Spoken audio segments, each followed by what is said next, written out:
নিম পাতা দিয়ে বেগুন দিয়ে ভাজা। নিম পাতাগুলো তেলটা গরম হয়ে গেছে, নিম পাতাগুলো ভাজা হয়ে গেল, এবার আমি নামিয়ে নিলাম।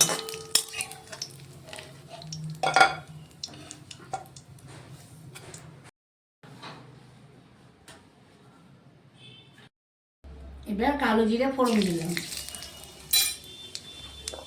দিয়ে বেগুনগুলো দিয়ে দিলাম।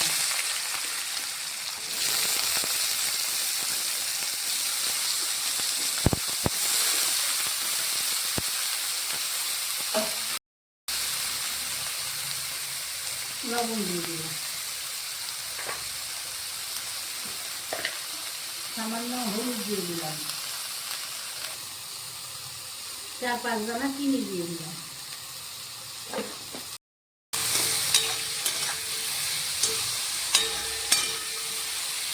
এই নিম বেগুনটা খাওয়া, নিম পাতা বেগুন শরীরের পক্ষেও ভালো।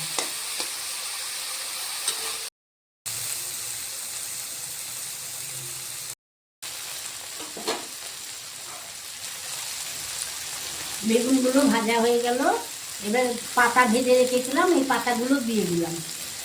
দেখো কি সুন্দর মচমচে গুঁড়ো হয়ে যাচ্ছে পাতাগুলো।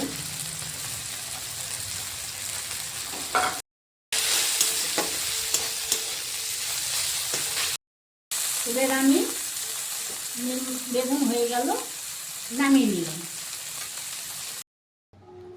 আমি নিম বেগুনটা বানালাম। আমার রেসিপিটা আপনারা দেখবেন, দেখে কমেন্টে আমাকে জানাবেন রেসিপিটা কীরকম হয়েছে। আমার চ্যানেলটাকে লাইক, কমেন্ট, শেয়ার করে দেবেন, সাবস্ক্রাইব করে দেবেন।